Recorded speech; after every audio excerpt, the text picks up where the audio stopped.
What's up, guys? Welcome back to another episode of BlockHash Exploring the Blockchain, episode 377.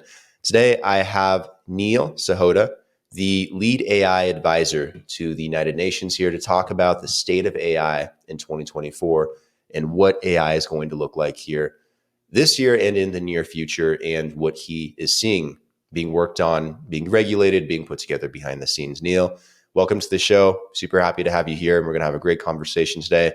How you doing, man? Hey man, I'm awesome. Looking forward to great conversation and thank you for having me on the show. Pleasure's all mine, man. Tell me a bit more about yourself. I'm sure people are excited to hear from you, but I'm sure they also would like to know a bit more about your background, how you kind of wound up in this position that you're in today, and what the overall basis of what you do is. So give them a little bit of context. Look, happy to do that. I'll give people the short version, but this whole thing happened by accident. I didn't plan any of this, never thought going into AI, but I know I'm dating myself for here, but almost 20 years ago, business intelligence was the big thing, right? Leveraging data, looking for insight, and I was working at the time with a lot of global Fortune 500 companies. So I had guys like, Warren Buffett, Michael Eisner, and Howard Schultz saying, Neil, it's amazing what machines are telling us. And it got me thinking, like, they're actually not telling us anything. I didn't say that to them. But I'm like, could a computer look at data and draw insight like a person could do? And so that kind of set me down this whole path. Developed a bunch of IP, got some patents, this kind of stuff. Was trying to create a product around this. I got a call from IBM R&D, but in 2006, asking about some of my work. And next thing I know, they're like, "Look, we just started a secret project about a week ago. You solved some problems for us. You want to join us?" And project's codenamed Watson. So I want to be part of the original IBM Watson team, which was kind of the trigger for the current AI wave that we're in. Long story short, did the Jeopardy challenge in 2011. I mean, that's how long ago some of this stuff has happened. And that was a game changer for a lot of people to see what actually cognitive computing AI could actually do. But I've always been a big proponent that this is not the realm of just technologists. This is a game, really that kind of a game changer. Let's enable people to understand how they can use not just technology, but create new products, new services, build, entrepreneurial divisions, or even for startups or big companies, new products, whole new ventures around this. And so I got really into the AI ecosystem development, got the attention of the UN in 2015, gave a big speech for the world leaders, got approached by the Secretary General and folks like Angela Merkel about what to do, and that birthed the whole AI for Good initiative, where we're trying to use AI for the Sustainable Development Goals, which people are not familiar with 17 goals for a better world, like zero hunger, access to justice, good health, 1.0 World 17. But that's kind of been my path over here is to figure out how we can actually use AI as a tool to help not just social causes, but help businesses understand the next industrial revolution, as we call it, and evolve into the future here. That's really cool, man. So with AI for good, you're essentially looking to take AI and to apply it into those areas to either like amplify it or make it more of a reality, correct? That's right. It's no secret that in trying to meet these goals, we're about $7 to $20 trillion short in funding, and we've seen that emerging technology like AI, like blockchain, like the metaverse, can be huge bridges to overcoming those gaps. And I can tell you, in the last 5 years, we've done projects. We've impacted over 1.1 billion people positively in the works that we've done. This is not about just policy and governance kind of stuff. It's about tactical solutions that help people on the ground. What are some of those technologies? You mentioned a couple, blockchain, the metaverse, that you see maybe pairing very well with something like artificial intelligence here in the near future. I've seen a lot of examples of it just in the like past year, but with some of these technologies being that rudimentary and that early on still, you know, we have very simplistic solutions, but I guess as time goes on, you have more advanced AI and language learning models, more advanced blockchains or chain ecosystems, and more advanced virtual reality or metaverse type environments, that maybe you get some more complex solutions. Is there like any ideas that kind of come to mind, like looking 5, 10 years down the future, and seeing some of those things come together? For sure, we call that convergence. It's the stacking of emerging technologies together to create exponential growth. But we're actually already there on some of these things. So you think about like healthcare, where globally we have a lot of issues, but we've already been able to combine things like AI, the metaverse, blockchain, and cognitive science to actually accelerate medical learning and training. So, for example, you've got doctors that they've been practicing for a while. There might be a case where they have to do a surgery they haven't done in like a decade, and traditionally what they would do is we'll go back, look at the textbooks, watch some video, past surgeries, try to refamiliar themselves with that. But what we've actually learned, and we've been doing for the last couple of years now, is we can actually create in the metaverse a digital twin of these scenarios, a very interactive experience trying to perform these surgeries, but to have like an AI coach as well as an AI teacher kind of analyzing what they do, but help them kind of refresh and understand, use the blockchain to track the data and make sure that what they're learning is actually proper and right. But what we've seen is traditional methods, it takes the doctor maybe about 10 hours of training to get proficient again. But with this convergence of technology, it takes them about 30 minutes to actually get proficient with AI, metaverse, blockchain, cognitive science. So imagine that your doctor, even though they haven't done it in a while, refreshes like that.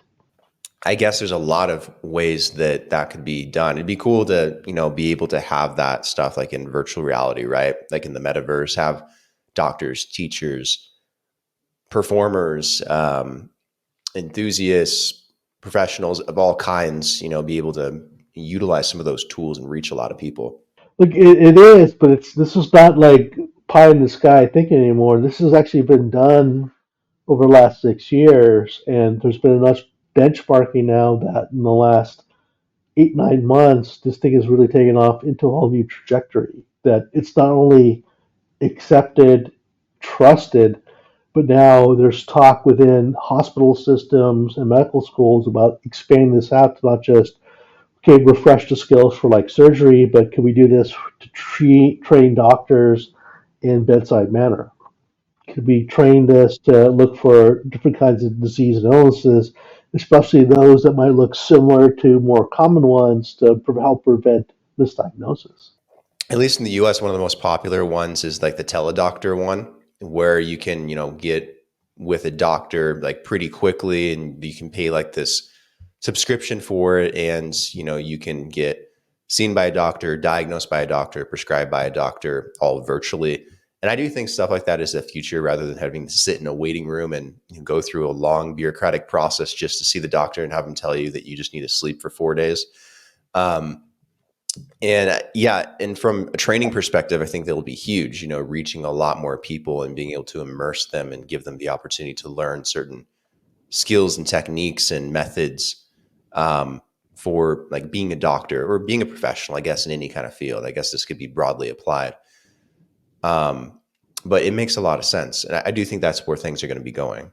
100%. But I think, going back to your earlier point, a lot of this is dependent on the kind of the truth and trust in the technology, right? I talk to people and I always ask the question like, if you had a choice between a human doctor or like an AI robot doctor, who would you see, right? And most people, and I get it, say human doctor. You ask them why, and they're like, look, there's maybe something intrinsic or intuitive that they understand, and that AI system could never pick up. But again, if you look at the raw math, today a human doctor has a 1 out of 7 chance of misdiagnosing you, right? It's not the best, but it's not bad. We get it. Look, doctors are busy. You talk about ERs kind of stuff. A lot of things are happening. We totally get that. But you look at like an AI robot doctor, 1 out of 100,000 chance of misdiagnosing you. So, the question becomes is like, okay, well then why are we bridging the gap? And I think a lot of that has to do with just the trust, the truth in the technology.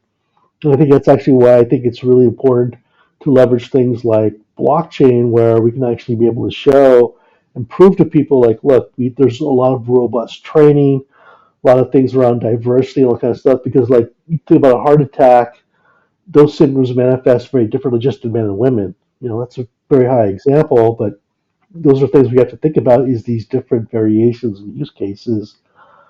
That's something that actually, ironically, AI is better at, understanding the divergence and the multitude of possibilities. I know it's statistically in its math, but there's a lot of things that we consider as humans black swan incidents. And I get it. There's a thing like if the doctor says, like, well, 99 out of 100 times that when I see these symptoms, it's X. But the truth is that X only happens 40% of the time. These are some things where AI can supplement, not replace those doctors and stuff, but supplement the knowledge to make more informed decisions for those human doctors. On the topic of informed decisions by AI and truth seeking, it's kind of funny when you look at where AI is at today. And like, let's take ChatGPT, for example. It doesn't have the best track record of being 100% accurate or pulling the right sources or being a good fit for even something as critical as like healthcare. There's been a couple attempts by doctors to try and get something like ChatGPT or similar language models to use the resources it has. And that's, ultimately the limitation. So I don't blame that language model entirely. But asking ChatGPT to diagnose a patient, giving limited information, it spits out some of the craziest things, and it also kind of makes things up to fit its own narrative. And there's actually a lot of interesting AI language models out there, like Google MedPalm, for example, where they're actually giving it real medical articles and journals and resources to look at, that would make it, potentially very handy for a doctor or a practitioner to use if they need to diagnose a patient more quickly and accurately. The only thing I'd worry about is if a language model has the ability to, critically kind of think about stuff. Like in the medical field, for example, sometimes as a doctor, you have to kind of work around this math problem of a patient. Like maybe there's all these symptoms, but there isn't anything really to link it to. Maybe you end up in like a house scenario. I don't know if you've ever seen the show House. Oh, you haven't? I have not seen it. I've heard about it, but I think I think I know where you're going with this. Yeah, it's such a good show. It's a little dramatized, but there's situations like that in the medical profession where they're like, I don't know what this is. I don't know how to diagnose it, or at least in my mind, I don't know. So I have to ask another person, then another third party. And, maybe an AI can help in a lot of those ways and save a lot of lives or help cut down on certain uh, fatalities or certain situations where patients need help faster in order to get better. It also worries me, maybe AI will fabricate certain things because that's what it thinks is the right way to go about it, and then maybe that could actually lead to bad consequences too. So curious, condensing that down, your thoughts on AI today and what's going to take for AI to kind of get to this point in the near future. But I think this is the big challenge, and one of the most misnomers about AI is that we expect the machine to be perfect, and it never will. We're not programming AI. That's not really how AI works. Is that we teach it, and let's say we're flawed as teachers, right? We can only teach what we understand, and so our own biases, especially implicit biases, is going to pick up. Our own limitations, AI is going to pick up. Our hope is that the combination, we call it hybrid intelligence, complementing human abilities with machine abilities, creates better synergy, that we can do something a little bit more accurately. So, like, I remember working with Sloan Kettering back in the day, looking at like chest x-rays. Could we detect lung cancer? And so this is not just, okay, you can't program that into an AI, but you have to give it large data sets, say like, okay, it's not just lung cancer, no lung cancer. There's different stages. There's shadows, so it might look like cancer, but it's a shadow, so it's not really cancer. Bad angles, kinds of stuff. So the more variability, more data you need, right? But ultimately, what panned out was that human doctor, 50% chance of detecting lung cancer from an X-ray.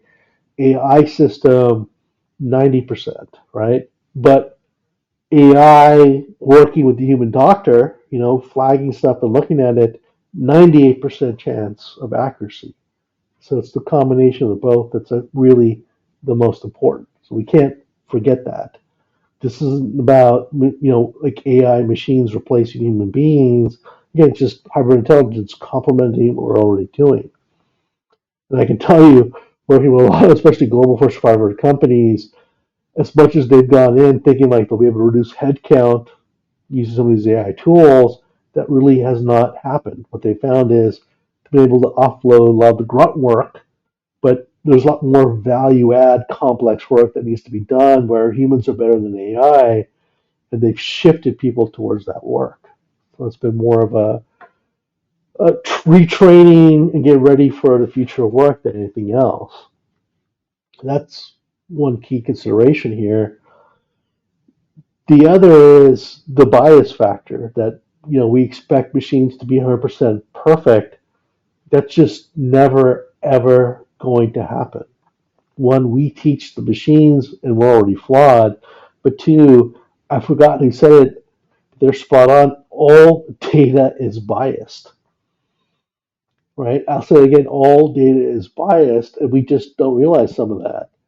In my work with the United Nations, one of the biggest things they're focused on are like AI robot judges, right? Globally, yeah, globally, look, man, there's a backlog in courts. You've heard the whole thing about wheels of justice moving slowly. They do because there's just a lot of stuff going on. You look at even like family law and traffic court, all these things, huge, huge backlogs. And so it's like, could you really have an AI robot judge? And so we actually looked at this. And like in the US court system, there's a tremendous amount of data out there, right? So that's not a limiting factor, but is the data biased, right? And if we ask the audience out there to respond back, I suspect most people say like, yeah, and they talk about race and inequality around, sentencing, all those kinds of things, and to be right. But we actually studied this, and you know what the biggest bias that actually existed? How hungry the judges is. We actually benchmarked this. The more hungry the judge is, the more harsh they are in the ruling and sentencing. Well, that makes sense. You get hangry. I mean, Oh, absolutely. I get it. The low blood sugar, other maybe health. But how do you strip that bias out, man? How do you do it? We thought about like, well, we could look at, we have timestamps, we look at that and factor it out, but we have no idea if that judge had a big breakfast or a small lunch or, what happened. There's all we can do is try and mitigate some of the bias. We can't solve the bias. And I think that's where a lot of people struggle is that they want the machine to be perfect. It's like my example of the human doctor versus the AI robot doctor, right? They're like 100,000 chance is unacceptable. They be 100% perfect. It's just not possible. I don't want to freak everyone out, so I apologize. But I like to ask the question, that it's the same thing. You think about airplanes. What's the acceptable failure rate for an airplane? in an ideal world, zero. Yeah, absolutely zero, but that's not physically possible, right?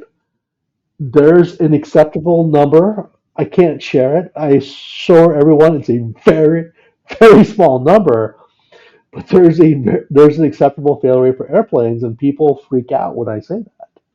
That's just the way things work. We know that nothing is perfect, and so that's why I think people are a little bit flabbergasted. So it's you're seeing as more businesses now are starting to understand it's not about trying to achieve perfection. It's not trying to worry about like, well, if the AI makes a mistake, what happens? It's about the combination of human and AI working together. Is that more accurate than we already have? And that's what we should be striving for. Do you have any worries or concerns about bias being injected into AI? Oh, There's been a lot of people concerned about it in the past couple of years, especially with ChatGPT. Obviously, there's been a lot of political things injected and things like that, and but people worry about, if we have an AI that's crucial to society, maybe it's, a judge on the Supreme Court, maybe there's an AI that's a leading doctor at a hospital, or an AI that's working in this profession, that profession, whatever it may be. If they have some kind of intrinsic bias, it doesn't even have to be politically biased. It could be, just one direction or the other for something that is on a fine line. Um, that could potentially be bad for a lot of people for a lot of reasons. It could also direct society in one direction and take away freedom of choice for a group of people. Is there any concern, AI having that, built into it by humans? Obviously, humans are fallible. We are not perfect. We just discussed that. What's the level of concern there as we develop out a more better, robust version of a language model? so 100% worried about it. Risk level is high. And I think not for the reasons that people think. Bad actors are going to do bad things. People that, want to alienate whatever communities for whatever reason, right? Unfortunately, can do that. You know, Conversely, people that want to increase accessibility can also tap into AI to do that. But the bigger fear is the implicit bias. Those things that we don't actually consciously understand that are actually factored into this. And that's what concerns me and a lot of people the most because we don't even understand how that factors into our decision making. I hate to pick on the Red Cross. So they owned up to this, but it was a few years ago, pre-pandemic. They released a safety poster, put on all these public pools, that kind of stuff, and it was a little cartoonish, but they're trying to show kids like good behavior, bad behavior at pools to hopefully incentivize people to do the kids good behavior. I'm sure this went through a lot of reviews, all this kind of stuff, but the bottom line is they released that poster, got published, and they got lambasted very quickly in a couple of days because they're like, people came back and said, why is it that all the good behaviors in the poster are done by white children and all the bad behaviors are done by children of color? And to the credit, the Red Cross looked like, oh my God, we totally didn't see that. They pulled it, they tried to correct it. Don't know why it happened, but that's something that may be subtle, maybe not, that was out there, right? And that's the challenge that we have is that we may not be trying to do something intentionally, but we can teach AI some of these bad things. And so that's why we're really worried about this. Like the court system, if you're talking about like here's all the precedents about the cases and the sentencing when they're found guilty, forget about making the actual judgment, right? We've seen things like where, I can't remember the schools anymore, but there were two college football players, both accused of date rape. They were both ultimately found guilty and convicted. But there was one guy, I think it was in Louisiana, 10 years prison time, right? Both the same kind of stuff. It said, boom. Other guy was over in the, Bay Area of California and 6 months of probation. It's like the, yeah, if you just raw gave this to the AI, it's going, okay, same profiles, very similar cases. What's the difference between the two people then? Well, one guy was white, one guy was African American. And so you're gonna, without proper training and diversity of people doing the training and different perspectives, the AI is going to pick up on some of these things if it appears often enough We're going to transfer these implicit bias into the machine. And that's what really concerns me the most. On the flip side, if we're conscious about this, we can try and mitigate. We can't eliminate full bias, but the HUD in the U.S., the Office of Housing and Urban Development, is really now trying to push more AI tools into mortgage applications, particularly the analysis and approval process, because what they found is the AI is actually less biased than humans. So if you blind the name, humans are still looking like, well, this person has this kind of job, and so they make some associations about it, or this kind of neighborhood. Whereas, the AI, what the HUDs realized when benchmarking this is that it's a math equation. If this whole thing is an actuary table, it's a math equation. The AI is really good at that. It doesn't matter what their job is. It doesn't matter their neighborhood. They want to, X. They're going to pay X for the house, Y in down payment, Z in income. Do the math. So there's good, but there's also bad to this, and that's I think where we struggle. And this is not AI trying to be good or evil. It doesn't understand the difference. It's about us as humans trying to teach the machine, understanding our own foibles and flaws in the process. Is it better to give AI access to information, anything out there, to the internet, to medical journals and files, um, to documents in the law field or case studies or court cases or anything that might be out there in different professions, then just kind of let it go and let it learn? Or do you think there needs to be a human element there to teach it how to interpret those things?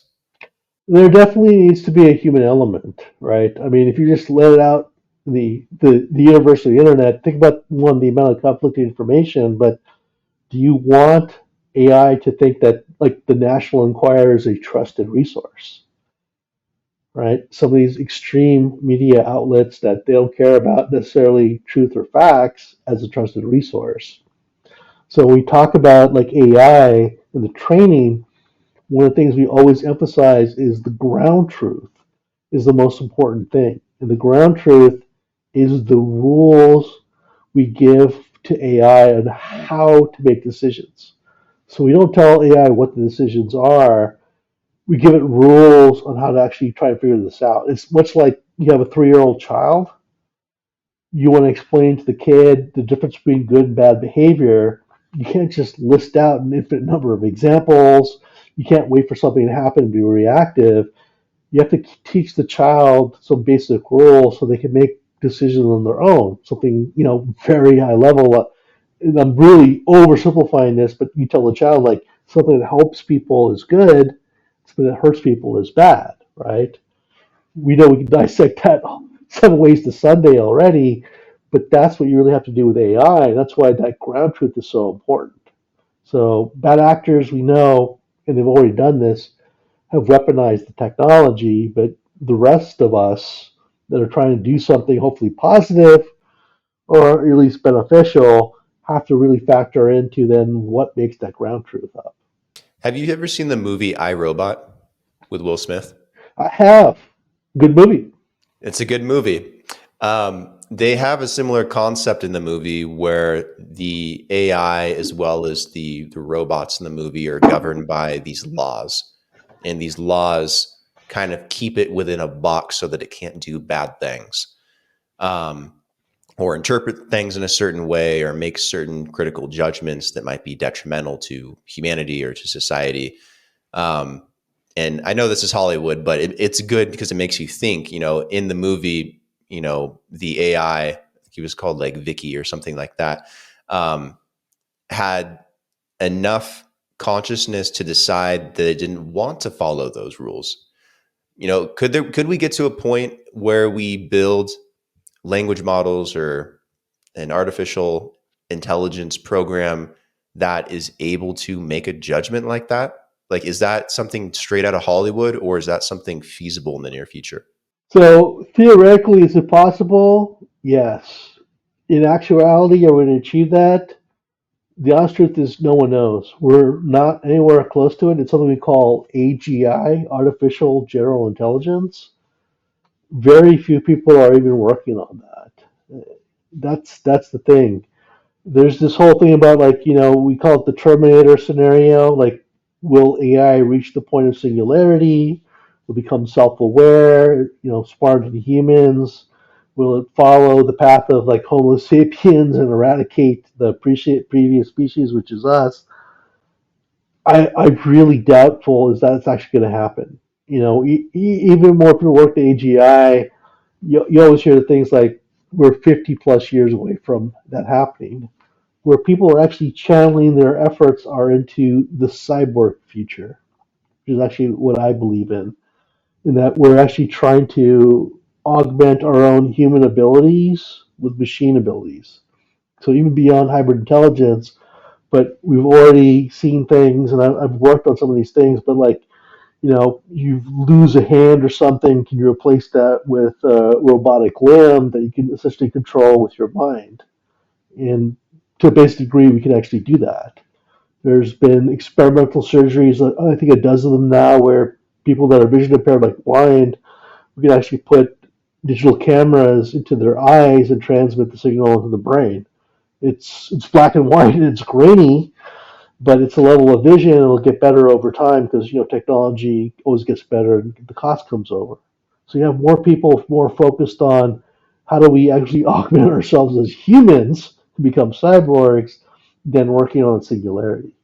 There's this video game called Cyberpunk 2077. I don't know if you've seen much of it. Keanu Reeves was like a huge part of promoting that video game. He's like in the video game, and it's like this um, futuristic dystopian city where everyone can like augment their body, and they can have these robot arms and eyes and things and weapons and whatever you can imagine.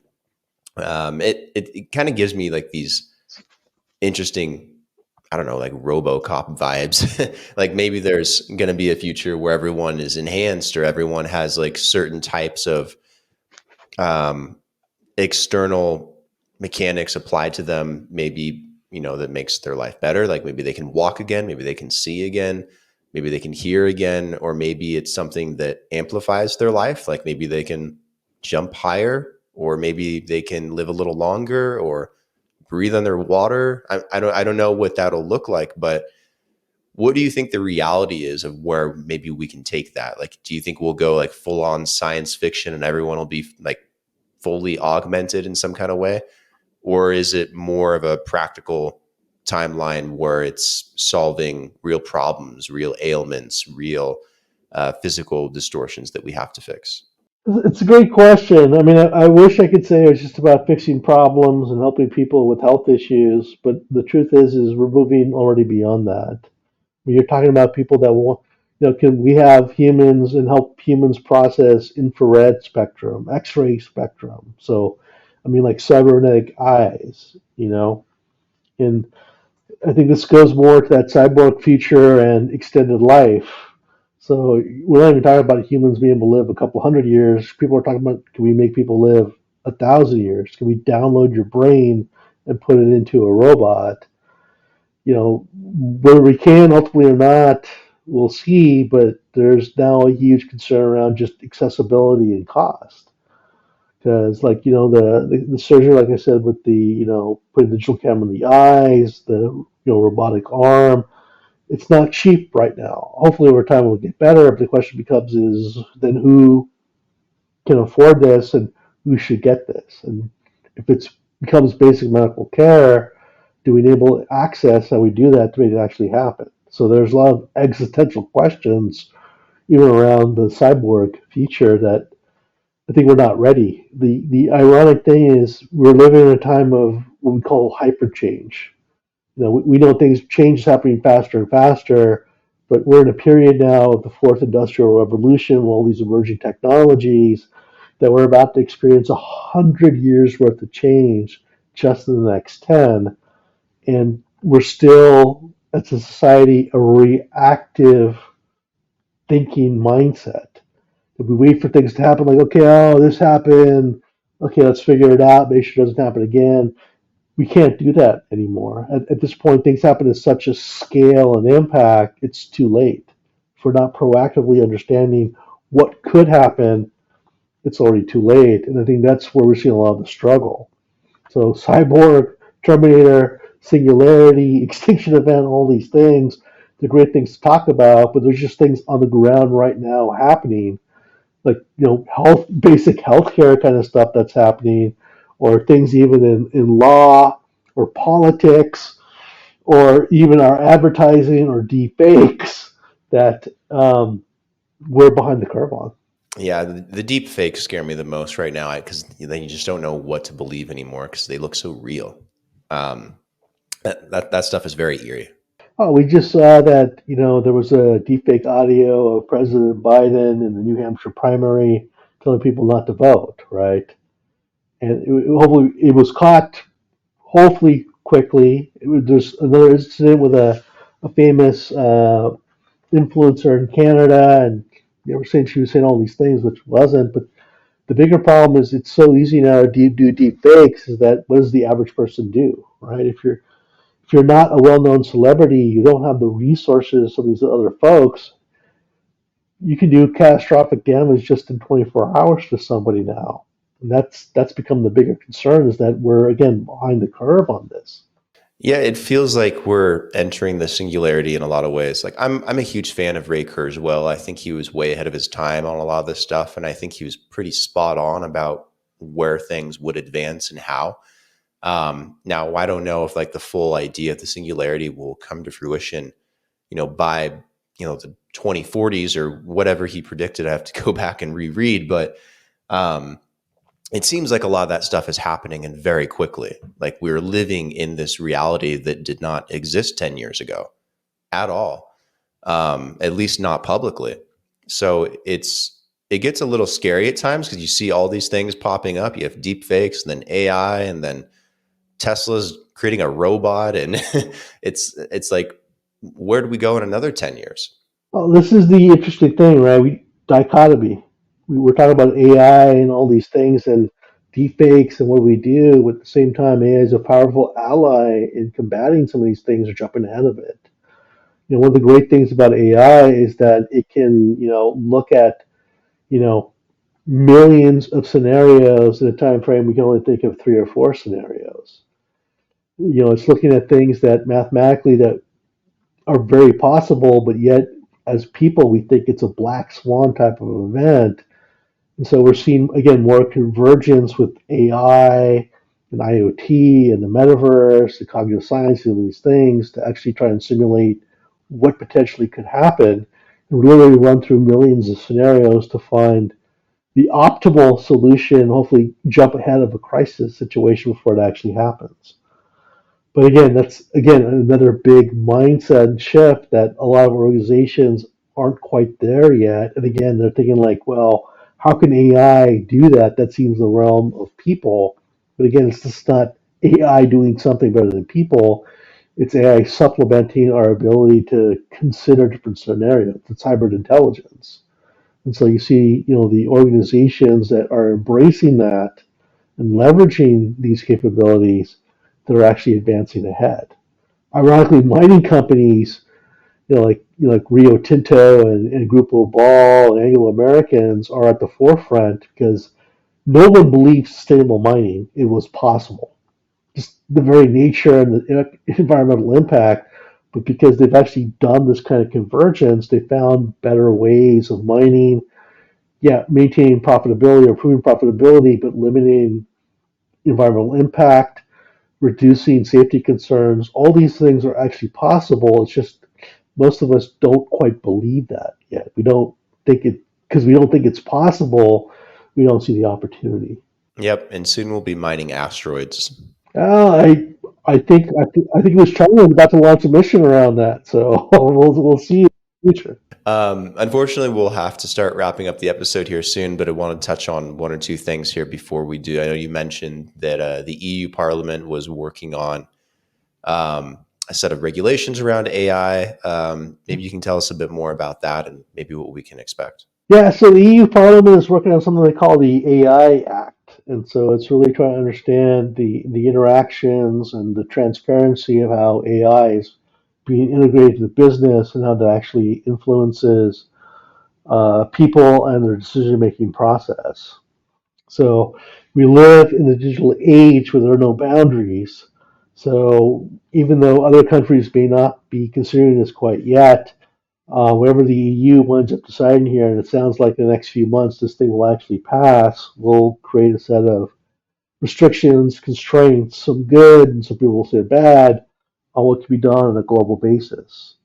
So it's not trying to curtail the rapid way of change we're going into, but trying to get us to start thinking about what could possibly happen.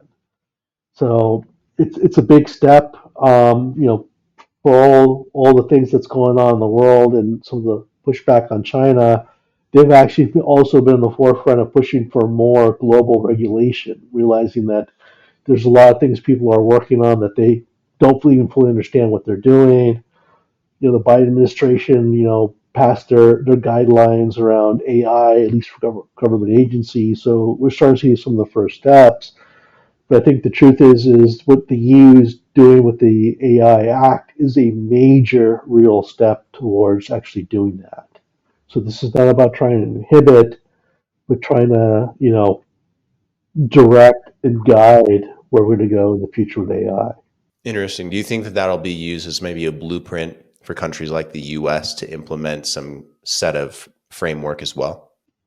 I think so. I mean, someone has to be first. I'm glad they're doing that. But I know, like, the state of California is already looking at the EU Act. So much like the EU passed GDPR a few years ago, and California then passed their kind of own version of it, we're kind of seeing the same thing. And at least the political adage in the United States is, as California goes, the rest of the country goes. And given that California is the home to most of the big tech companies, it's interesting sign of what may come. So a lot of the concerns that we have about kind of it's a cowboy society out there, the EU Parliament embracing this AI Act is a major first step into kind of corralling and finding that balance between regulation and innovation.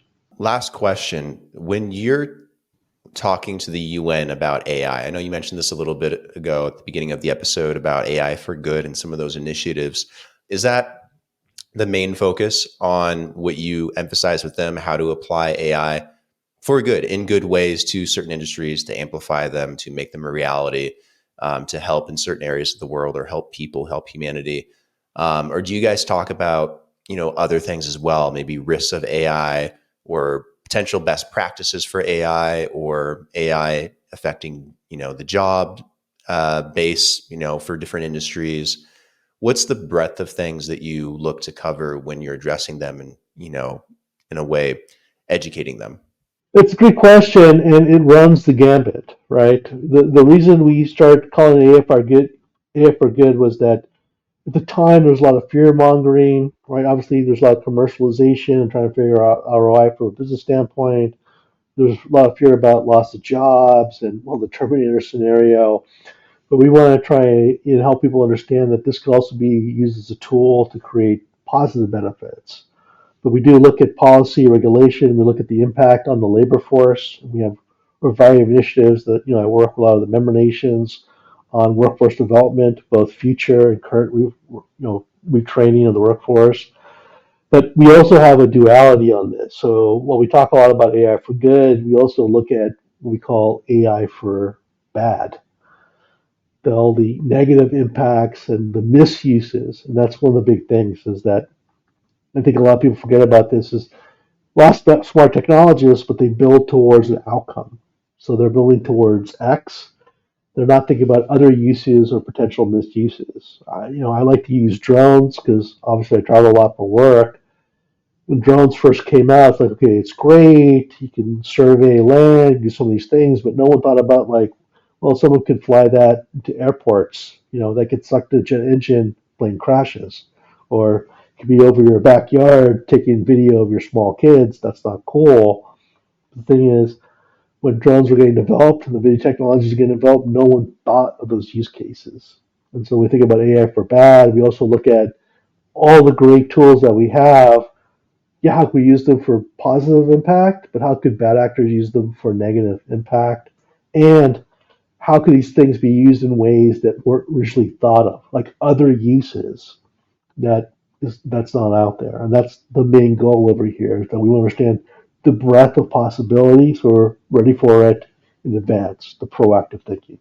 Neil, this has been a fantastic conversation. I really do think we could probably go for hours on end. I have a lot more questions out of this, which is good. So maybe sometime here in the near future, maybe we can do a part 2 episode and dive into some new topics. But I really do appreciate you taking the time to come on. I know you're a busy guy. Again, really good conversation. I think a lot of people will pull a lot of good value out of this around understanding AI and what it is and what it means and where it's going. And some of the truth, some of the fallacies, and I think what to expect of the technology. So thank you for all the great work you do, and thank you for sharing and contributing. And let's do this again soon. Absolutely, my pleasure to help, and looking forward to the next conversation. Likewise, man. All right, take care.